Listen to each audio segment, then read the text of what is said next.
Thank you, Mr. Speaker. Mr. Speaker, I believe that the gentleman from Center County did raise one valid point in his prior and very passionate speech, and that is that we should take a look at the facts.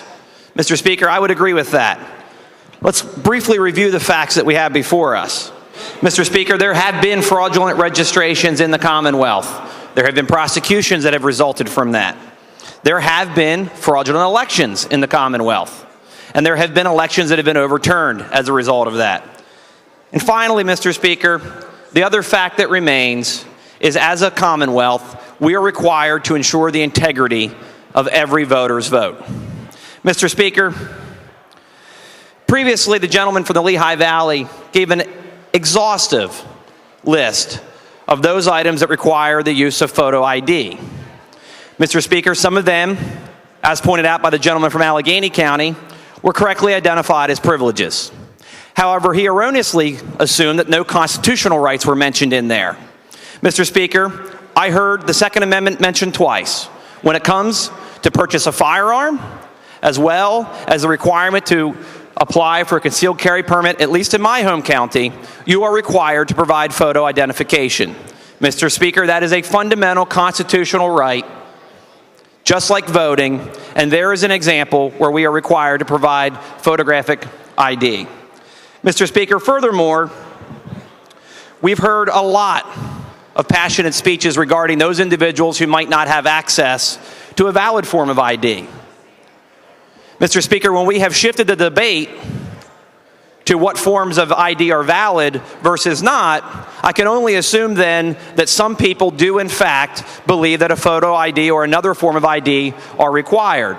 In fact, Mr. Speaker, an overwhelming number of states require some form of identity prior to voting. Mr. Speaker, of special note to me were the following states: Michigan, Hawaii, and Rhode Island.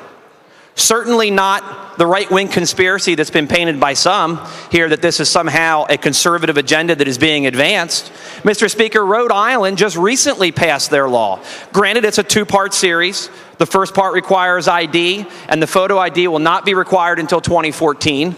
But nonetheless, their Democratic legislature passed such a bill. Mr. Speaker, back to the facts. I believe it's important for the record to mention these following instances that I alluded to with my opening statement. In May of 2009, a 6-month FBI investigation led to forgery and election fraud charges against 7 Pittsburgh area Acorn employees. All but one received 2 years of probation. In October of 2008, the Philadelphia Deputy City Commissioner Fred Voigt reported that Acorn had submitted approximately 8,000 fraudulent voter registration forms. And of those, 1,500 involved apparent criminality and were referred to the DA for investigation. Furthermore, on October the 21st, 2008, an Acorn employee was arrested in Delaware County after forging and submitting fraudulent applications.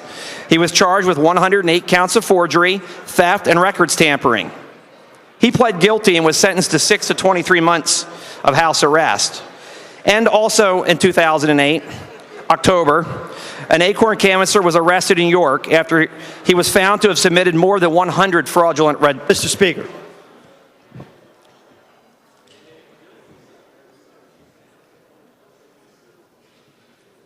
For what purpose does the minority leader seek recognition? Thank you, Mr. Speaker. Mr. Speaker, we're talking about a voter so-called ID bill here, not a voter registration bill. The subject of the discussion, debate on the floor ought to have to do, if it has anything to do with fraud or voter fraud, it ought to be talking about voter identification.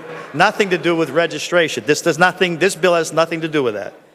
The chair thanks the gentleman and observes that the question of registration arose from members on your side of the aisle, directing questions to Mr. Metcalf a while ago, and in recognition of that, while the chair agrees with the gentleman, there's certainly a relationship between registration and voter ID, establishing registration. I think you're rather narrowly constructing at this point. So while I appreciate your observations, I believe the gentleman is in order and may proceed. Thank you, Mr. Speaker. That was actually my last example of voter registration fraud prior to leading into the actual election fraud, which I do believe there's a direct correlation. Mr. Speaker, we've had a history of questionable elections. The minority leader rather just brought up several reasons why several counties are required to comply with election code. But additionally, Mr. Speaker, in 1918, an election in the 10th Congressional District, 1926, a U.S. Senate election, and most recently the 1993 state special election that was overturned, Mr. Speaker, because of alleged ballot and voter fraud. Additionally, in 1998, there was a conviction of the former Congressman Austin Murphy for absentee ballot fraud. Mr. Speaker, this bill attempts to undertake the ability, rather, to outline who is in fact eligible to cast a vote in the first place. Mr. Speaker, just from that handful of examples that I read through earlier, we have several thousand individuals who are fraudulently on the rolls. But Mr. Speaker, without providing some form of identification, we're not able to prove that John Smith is in fact John Smith. Mr. Speaker, furthermore, there's been allegations that somehow requiring an ID would suppress voter turnout. That certainly has not been the case in Georgia and Arizona, where after their ID law, minority turnout was up. Mr. Speaker, furthermore, I think it's important to note that there's a vast majority of Americans who have concerns about the integrity of our election process. In a poll, 62% of Americans felt that voter fraud was common or very common. And as a result, nearly 82% of Americans support some form of photo ID laws. Mr. Speaker, this problem is not just limited to the Commonwealth either. As recently as 2010, U.S. News proposed the headline that Al Franken may have won his Senate seat through voter fraud. There was an inconsistency between the voter registration rolls and the actual number of ballots cast. Mr. Speaker, we have to ensure the integrity of every individual's vote when they show up at the polls. Mr. Speaker, to reiterate the facts that we have, we know that there are fraudulent registrations. We know there's been a history of elections, one that was also overturned by a federal court. And finally, Mr. Speaker, we also know that we have to ensure that integrity. The Supreme Court case, Reynolds v. Sands, very clearly said, one person, one vote. We need to ensure that every person who is casting that vote is in fact constitutionally able to do so. And Mr. Speaker, as a final example that has been alluded to previously here on the House floor, but I think that it's important to draw out some of the details. The Joe Cheeseborough case. Cheeseborough, B-O-R-O, and B-O-R-O-U-G-H. Both born on the same day, both voting in the 2007 primary, the 2007 general election, and the 2008 primaries.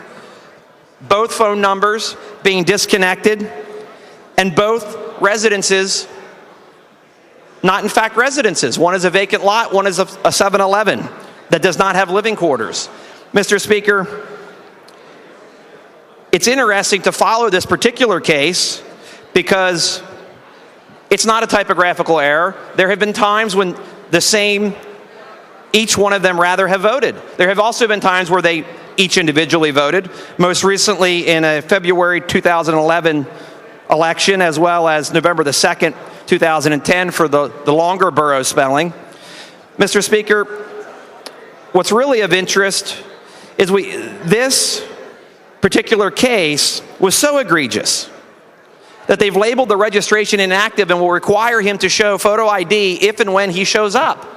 Mr. Speaker, we cannot stand here on the floor of the House and say that there are not cases, because there are. We may not agree with all of the cases. This man has not yet been prosecuted because we don't know his whereabouts or if he's even real.